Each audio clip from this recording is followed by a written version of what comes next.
bisa paham, bisa kenal dirinya sendiri. Yang mereka mau berpikir apa sih tujuan hidup saya, apa sih yang pengen saya lakukan hari ini, Hmm. bagaimana cara mencapai hal-hal baik yang pengen saya gapai gitu.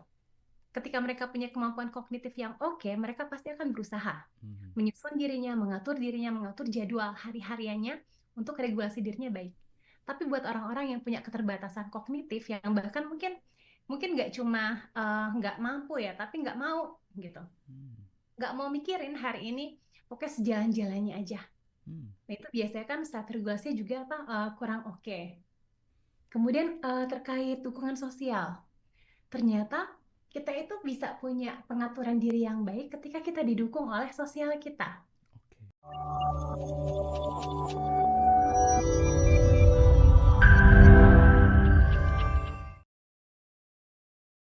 Apakah ada orang yang kemudian tidak bisa mengatur dirinya sendiri, Mbak Inu, dan kira-kira pengaruhnya apa untuk orang-orang seperti ini? Dan mungkin contoh realnya atau gejala-gejala orang yang tidak bisa mengatur atau meregulasi dirinya itu apa? Seperti apa, Mbak Inu?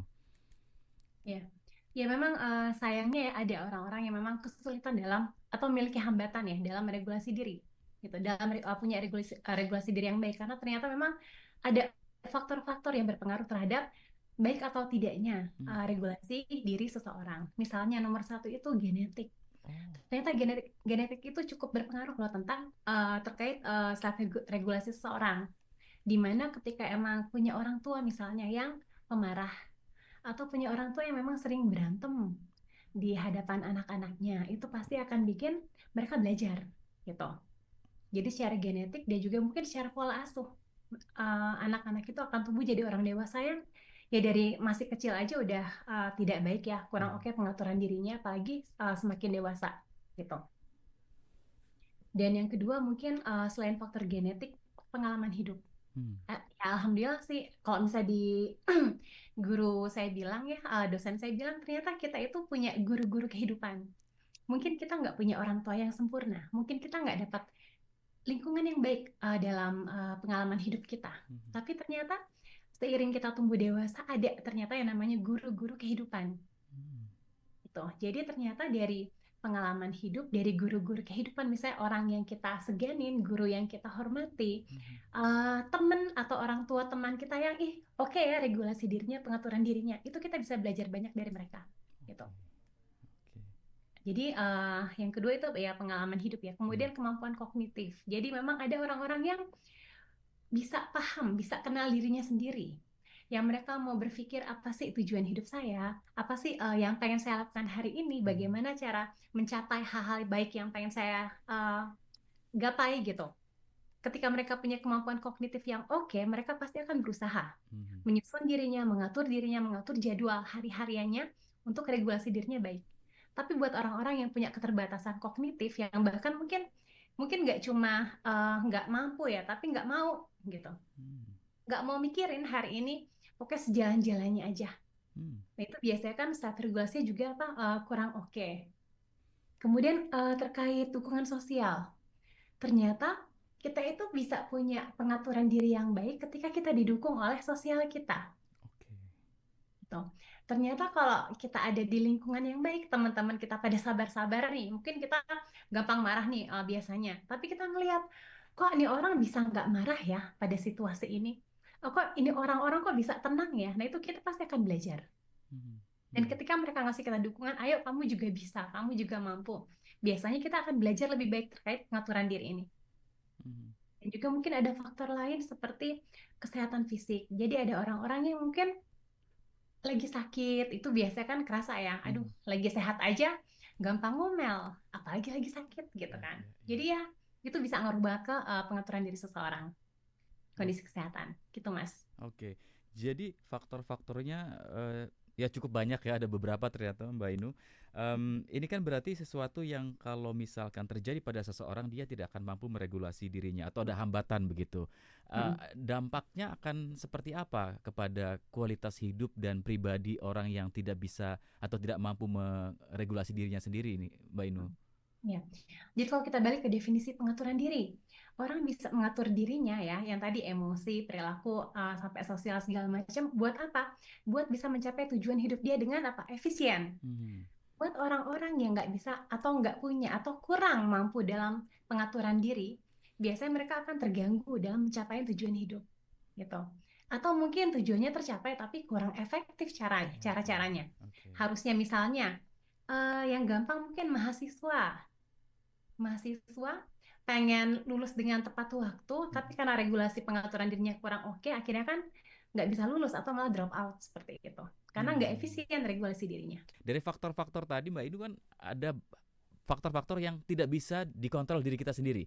Itu di luar karena tadi genetik kita nggak bisa ngatur orang tua kita kayak gimana waktu itu mungkin masih kecil ya, pola asuhnya juga seperti apa, pengalaman hidup kita pengennya yang bagus-bagus tapi ternyata tidak semuanya bagus begitu ya. Kemudian juga soal kemampuan kognitif ini mungkin yang bisa kita sedikit bisa kita kontrol. Dukungan sosial kita pengennya di circle lingkari orang-orang yang baik begitu ya, tapi ternyata juga tidak selamanya seperti itu. Begitu pula kesehatan fisik ada kalanya naik turun. Nah, ketika mengalami kondisi-kondisi seperti itu, apa yang bisa dilakukan sebagai tanda kutip terapi lah supaya kemudian orang-orang yang ada dalam kondisi ini bisa meregulasi dirinya dengan baik sehingga tujuan hidupnya bisa tercapai tadi dengan istilah Mbak Inu adalah efektif dan efisien gitu Mbak Inu. Oke. Berarti memang untuk ketika tadi ya, kok kita nggak dapat dukungan dari luar ya, output ya Mm-mm. dari luar. Mungkin Mm. yuk kita dari dalam diri, kita bersemangat memperbaiki diri kita. Karena pada dasarnya regulasi diri itu adalah kita mesti kenalin emosi kita dulu gitu. Mm. Kemudian yang kedua, yuk kita kenalin diri kita. Kelebihan kita apa, kekurangan kita apa. Buat kelebihan yuk kita optimalkan, kita pertahankan, bahkan kita bikin I lebih baik see. lagi. Untuk kekurangan, yuk kita cari apa kurang kita pahamin kenapa nih, kok aku kurang di sini dalam hal ini. Mm. Dan kita cari solusinya apa ya, Mm. biar kita bisa memperbaiki kekurangan tersebut.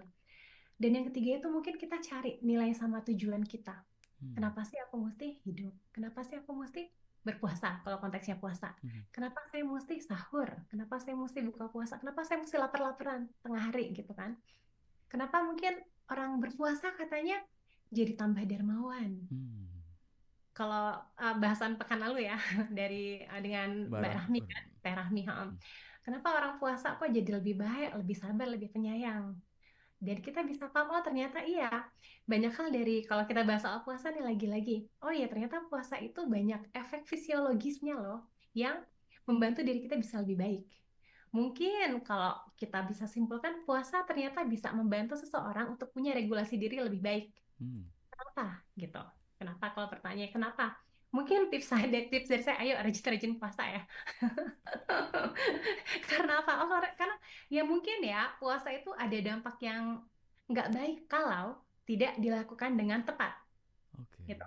Ya iyalah, gimana kita mau happy puasa, gimana kita mau sabar sama orang lain, lah wong kita nggak sahur gitu kan. Oh Kan nggak tepat ya. puasanya. Mm. Mm. Ya Mm. iyalah, gimana kita mau sabar dermawan. Orang buka puasa aja kita lama-lamain. Kirain Mm. makin lama buka puasa, makin banyak pahala. Gitu. Ya padahal Allah tuh tahu banget loh manusia. Kita senangnya mengakhirkan sahur. Mm. Tunda-tunda sahur, dapat pahala. Mm. Malah kan diutamakan dapat pahala loh, Mm. mengakhirkan sahur. Ya betul. Allah juga tahu, ya manusia tuh pengen cepet-cepet buka, ternyata dikasih pahalanya di situ. Ayo bersegerakan berbuka. Nah, dengan kita tahu nih, misalnya kita jadi tahu nilai cari tujuan kenapa kita puasa, ya regulasi diri kita lebih baik. Oh ya, ternyata emang perlu sahur. Oh, ternyata Mm. Allah itu emang apa maha penyayang. Mm. Tahu aja nih manusia memang seperti ini dikasih kemudian dikasih pahala dalam hal tersebut gitu. Mm. Oke. Jadi ya, yuk semangat kita kenalin diri kita sendiri. Mm. Mungkin regulasi diri kita kurang oke karena faktor-faktor di luar diri kita. Tapi kita bisa belajar. Kita Mm. bisa kenal diri kita bisa temuin potensi kita. Yuk bikin jadwal yang teratur. Oke. Yuk lebih disiplin sedikit aja gitu. Yuk tidur malam dikurangin Mhm. biar sahurnya lebih efektif. Hmm. Biar ya besok pagi kerja bisa lebih seger gitu. Betul, betul. Kan banyak orang bilang, aduh bulan puasa stres, kecemasan Mhm. tinggi. Mhm. Mhm. Mhm. Apalagi ibu-ibu, aduh menu sahurnya apa ya? buka puasa sama apa ya? Bapak-bapak juga sama aja kan? Iya, iya, Masih iya. apa nggak kerja? Itu semuanya penuh kecemasan. Ya bulan puasa banyak hambatannya gitu. Mhm. Tapi dengan regulasi diri yang baik kita paham, nggak cuma kita yang susah, orang-orang juga sulit. Dan Mmm, nggak semua sekedar kesulitan yang kita dapat. mmm, Semakin banyak kesulitan, anggap aja semoga ini jadi ladang amal paham. pahala buat kita. Lagi-lagi kognitif kita regulasi. Mmm, Yuk, bikin nilai yang baik terkait puasa. Atau ya semua hal dalam hidup kita.